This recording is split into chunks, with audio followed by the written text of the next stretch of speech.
Hello, hello, and welcome to season 2 of the podcast. The crowd goes wild. I am so excited to be back for season 2, and thank you so much for being here to either listen or for many of you who are now starting to watch it on YouTube. Thank you so much for tuning in and watching. This is so exciting. I'm so excited to do season 2. I'm excited just because I love this. I love doing this, but also because I am and have been incredibly honored by how many people reached out in the past couple months saying, where's season 2? I just binged season 1. I love it. I follow you on, TikTok or Instagram, and we need season 2. Where the fuck is it? Many of you said it much nicer than that, but that meant the world to me. Unlike social media where I can see instantaneously how this is helping people and affecting people and how many people are watching it, commenting on it, podcasting has been kind of hard for me because I shoot it and then it takes a while, right, with the post to get up to you guys. And then I often don't know how many people are listening. I'm not super good at the analytics. I don't know how many people it's actually meaningful to. So having so many of you reach out and say, oh my God, I'm loving it. I share it with people. When season 2 coming has been awesome. So I am so excited to be back with you guys, especially because I left you off, with fuck all y'all, I'm going to Europe for the summer. And I knew there would be so much content that came out of my trip, my solo journey. If you're listening to season 2 and you haven't started with season 1, I encourage you to go back. But now that you're here, why don't you keep listening? So I went solo to Europe obviously by myself for 3 months. Didn't know anybody over there. I have always been somebody who's struggled with control. And so I wanted to go on an adventure that would force me out of my comfort zone, force me out of my control, force me to just sort of rely on the universe in a way that I've always wanted to and not been able to.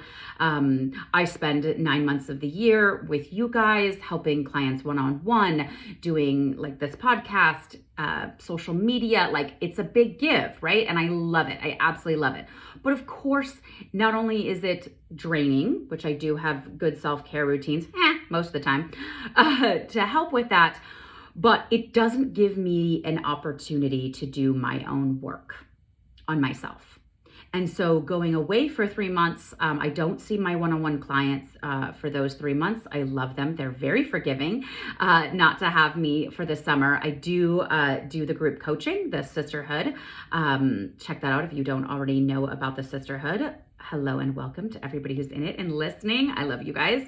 So they got that firsthand look of what it was like to go through this experience with me, to be on the live calls for them at 4 p.m. Pacific Standard Time. For me, most of the time I was traveling around Europe, 1 a.m. Sean and I did not think that out very well when we decided, we're still gonna run the membership, the group coaching from other countries this summer. So that had been interesting. But I knew how easy it is for people, and I know there's many of you out there like me who are helpers, who put other people first, putting your children first, your family first, your work first, your friends first, everybody. Maybe you're volunteering first, and don't do your own work. It can be a really good way to avoid doing our own work. And I always want to make sure that I am never asking anything of my clients that I wouldn't ask of myself. So I need that time to just focus on me, to really do the deep dive into my own backyard and make sure that I am addressing my own issues, traumas, childhood wounds, mental health, dating. Damn, the dating was so fun, so wonderful. I'll have to share all that with you guys. But doing that time to take care of myself so that I could come back and once again jump in with all the energy, all the learning, all the new things that I have dealt with and figured out and processed in my own time, and be ready for you guys when I came back. So I thought, because I thought about you guys, I promise the whole time I was in Europe, I thought about you guys and what I wanted to do, what I wanted to talk about the experience of booking a flight there, a flight back, one hotel and just figuring the 3 months out as I went. And so I thought I would jump right back in the second I got back, hit the ground running, jump on with my podcast, shoot it all through fall and winter, and be ready to go for you guys. And that didn't happen. And so although that is what I wanted to start with, all the magic, all the wonderful, all the learning of Europe, it's not where we're going to start, because it is not the truth of what happened. And you guys know I'm always going to be upfront. I'm always going to be honest with you guys. And I know that the things that I go through is often the same things that you guys go through. So we need to start this season 2 with hibernation, with what hibernation means for us, and when we are taking that time for hibernation. When are we allowing that to happen for us? Because what happened is I came home from Europe. I had about 3 or 4 days where I saw friends, and I went back to my co-working space, and I did this and that. I started driving again after 3 months. Oh, wow, that was quite the experience. And then I just cocooned down.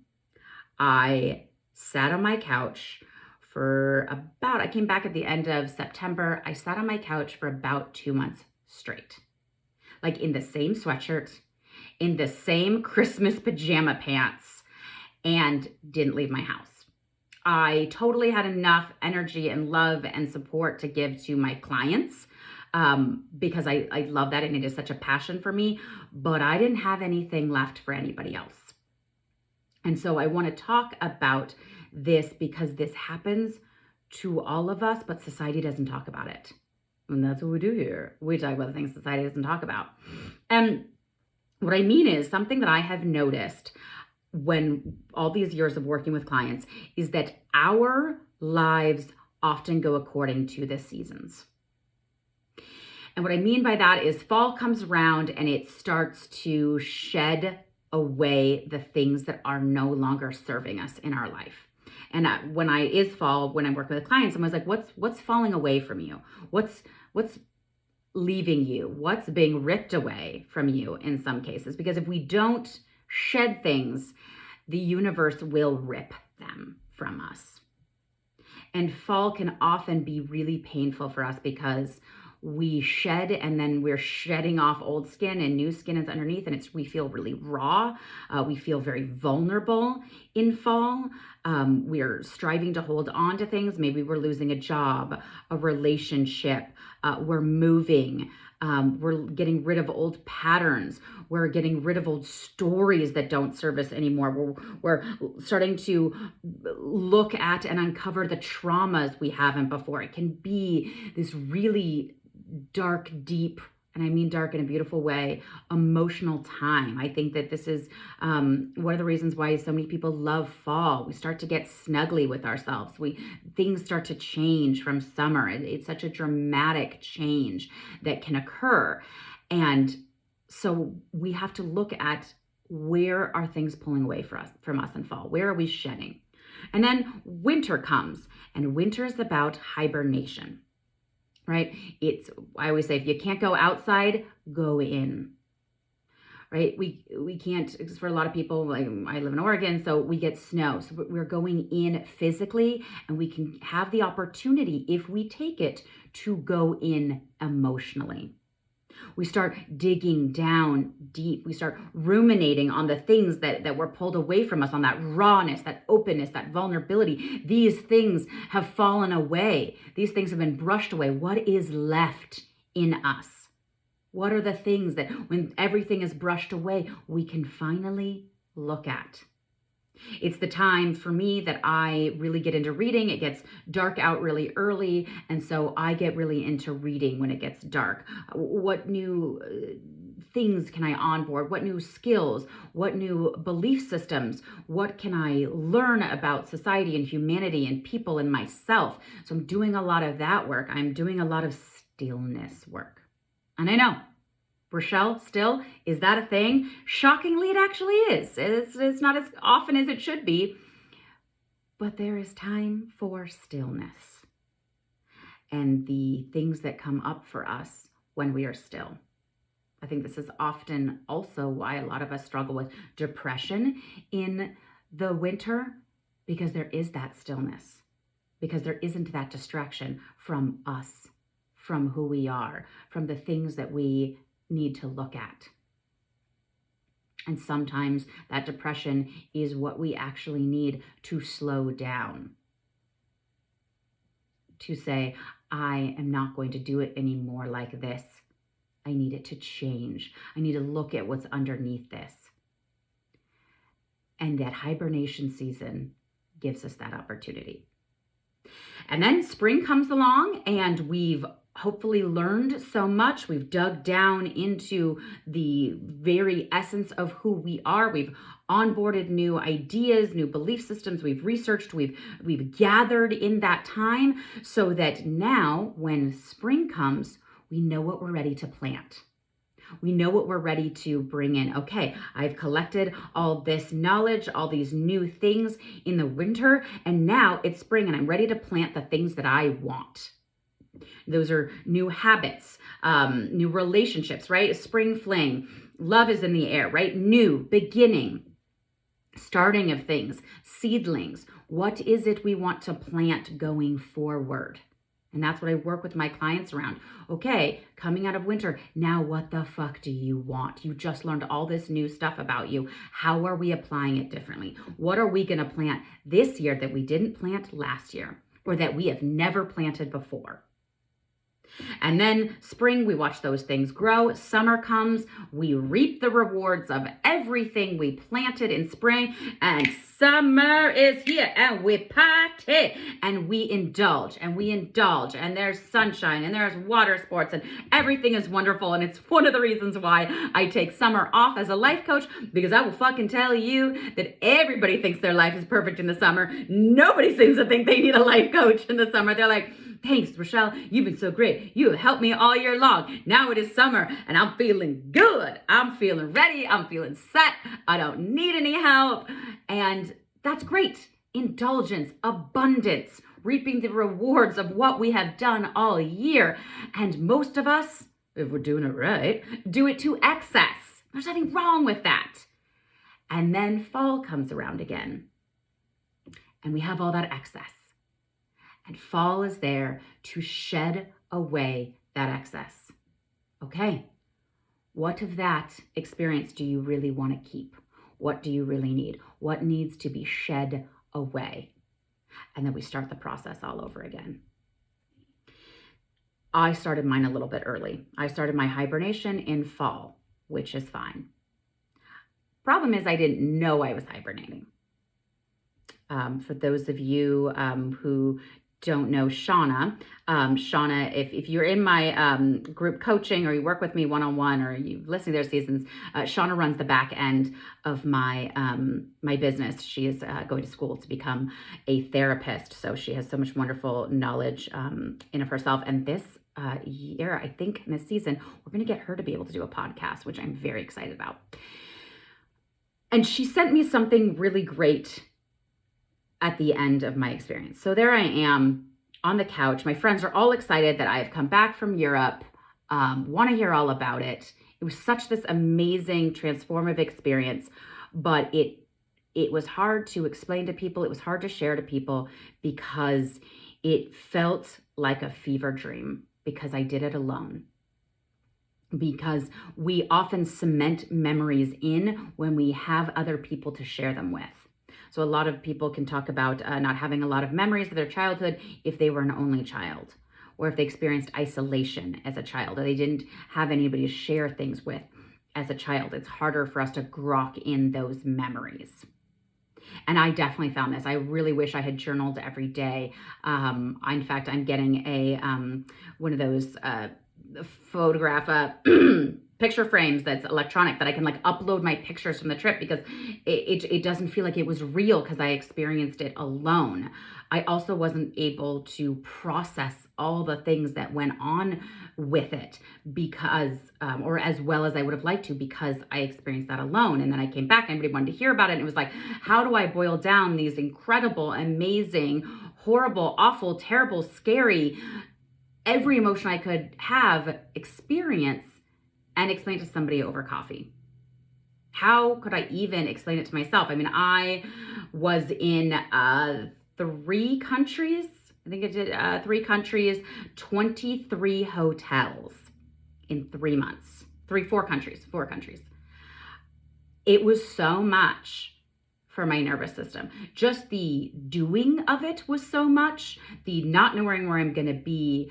The universe did this beautiful job of sort of, I had the stranglehold on control, and the universe was like, let me rip that from you.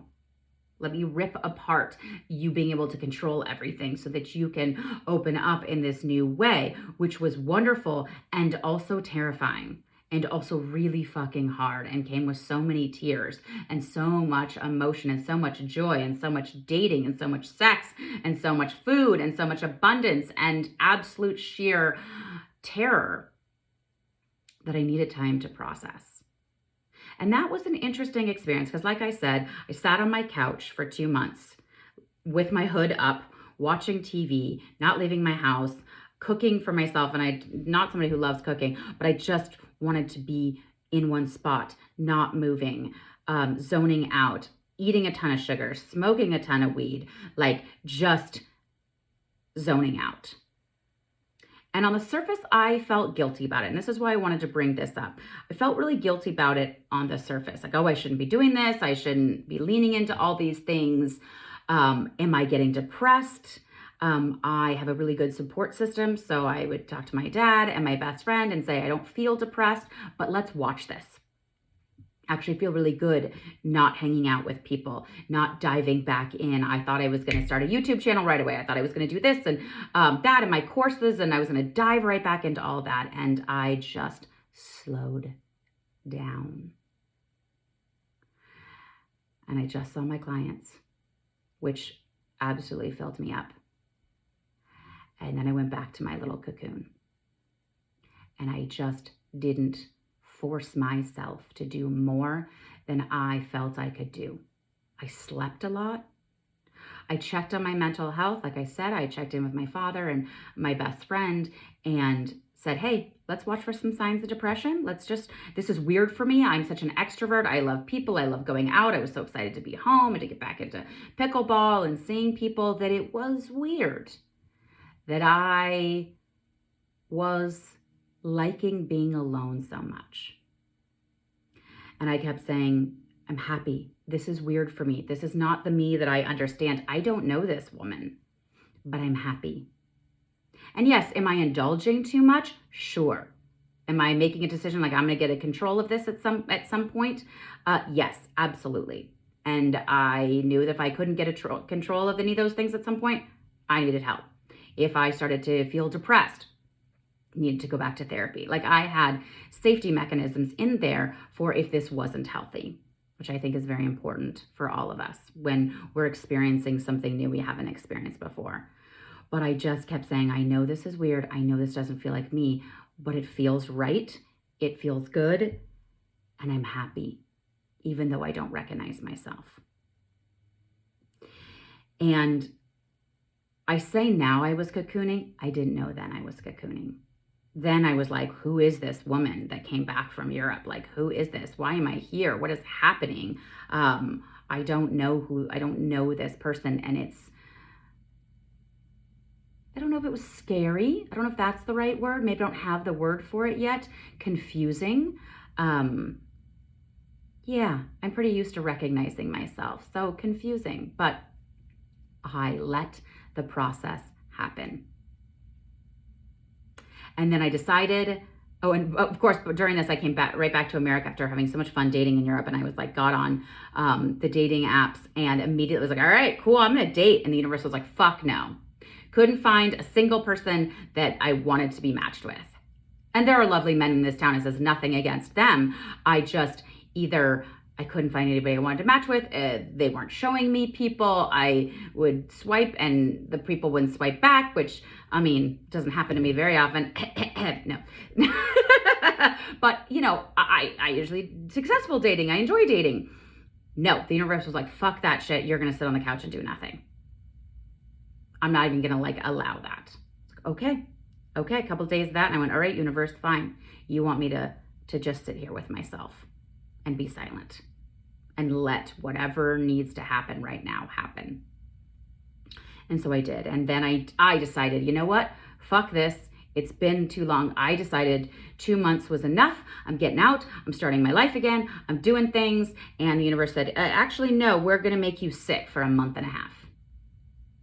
I was like, no, I'm not. No, I'm not doing that. And the universe was like, yeah, sit the fuck down. Yes, you are.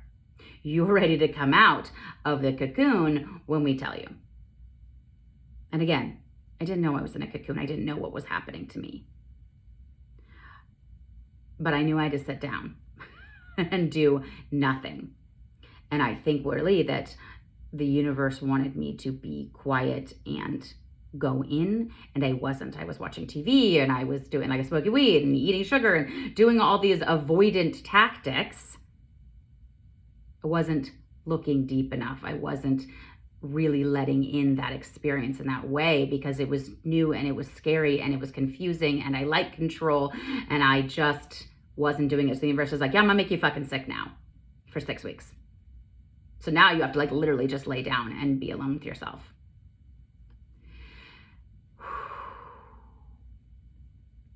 And then Shauna sent me a meme that said, do you think the caterpillar knows he's building a cocoon when he's doing it?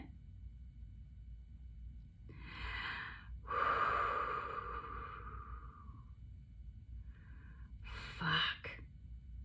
This is why she's becoming a therapist. It makes me teary-eyed to bring it up. Because, as we know, right, the caterpillars that build cocoons, they build a cocoon and then they have to turn into goo before they can come out as a butterfly.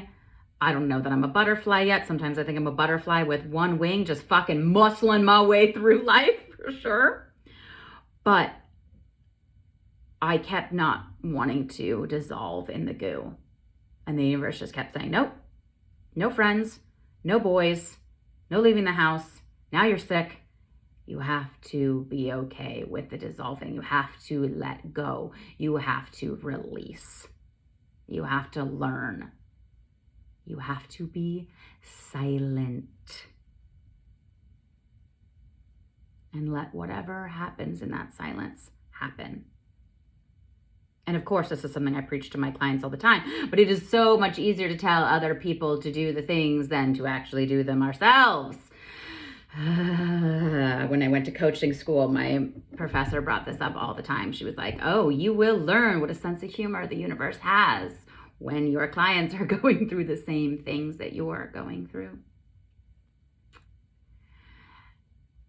And I needed to realize that I was going through the hibernation, the cocoon phase, and that I didn't get to decide what was in the goo. I didn't get to decide what I was changing into, what I was learning, what was happening for me. I just had to trust. You like how I said that? Trust. Because it's so hard for me to just say, I'm going to sit here and just allow whatever comes, knowing that I'm safe, knowing that I have resources, I have friends and family to check in on me. I'm lucky and privileged enough to have access to coaching and to therapy if needed, but I just have to let go. And we are all given that opportunity. This is not a me opportunity. I am definitely not special. We are all adorable little fuzzy worms, also known as caterpillars. But are we willing to let go into the goo? Are we willing to let the things dissolve that need to dissolve? Shedding, I think, is often so much easier than the hibernation and the dissolve. I didn't know I was building a cocoon. I didn't know what was happening, but I knew enough to say, I'm going to let this happen because it feels right. And then I got real used to being in that cocoon. I got real used to being in there. And all of a sudden the universe was like, motherfucker, bam, get out of your cocoon. And I had a TikTok go fucking insanely viral. Between TikTok and Instagram, it has, at the point of me recording this, about 5.3 million views. I got 80,000 followers in a week. 70,000 followers. Well, actually 70,000 followers now on Instagram. So if you're listening to me from Instagram, hello and welcome. Newsweek reporter wrote me and I wanted to talk about my video.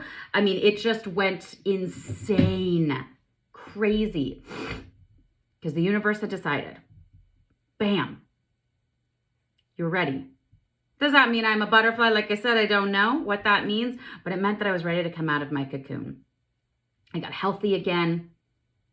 I onboarded some new things. Maybe some I know, some I don't know, but ready to be set back out in the world in my usual way of, loud, out there, in your fucking face. So I want to share that with you just because I needed to tell you that story just because some of that may resonate with you. All of that may resonate with you. Because we all have that opportunity. And sometimes we have the opportunity to change, to hibernate, to go into our cocoon, and we don't take it. And then we see somebody else go into it, oh, wow, they went through a lot. Oh, wow, look at them come out the other side. That's so great. Why is that not happening to me? We may not be allowing it. Or sometimes we don't want to allow it and it just fucking happens. Like in my case, like I didn't want that. I wanted to come home and just like keep going and just like buzz, buzz, buzz. And the universe is like, sorry, no, you're going to break apart the motherfucking seams. So sometimes it just happens to us. And if it is just happening to you, can you trust the process? Can you put safety mechanisms around to keep you safe and healthy and supported? And can you allow and trust? And hibernation doesn't just happen in the winter. That's the other thing I want to point out. For me, it happened to be more like fall.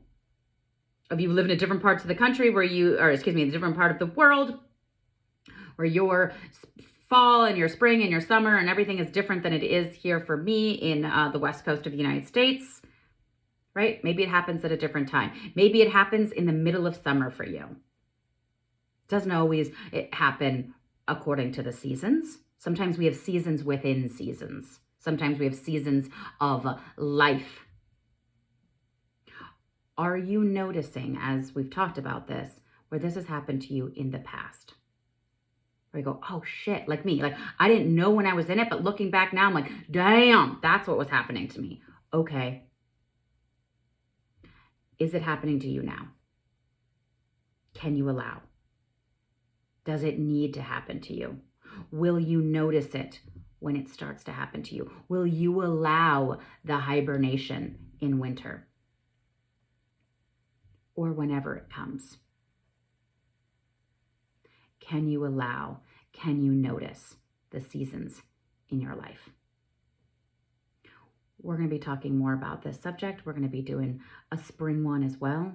What's going on for us in spring? Sean and I have loved this idea for so long, so much about it, that we're even doing retreats around it. So in fall, we're going to start doing a fall retreat here in Bend, Oregon. So you can check out more about that coming up here soon. You can email at hello@rachelleinger.com to get more information about that. If that's something that resonates with you, we will be doing it every season. And I'll be talking about it every season. What is coming up for us? What we have opportunity for in the seasons that come. And if you are listening to this in spring, what do you want to plant? What happened for you? What did you learn in winter? What did you allow to happen? And what do you still need to allow? I love you. Hope you have a great one.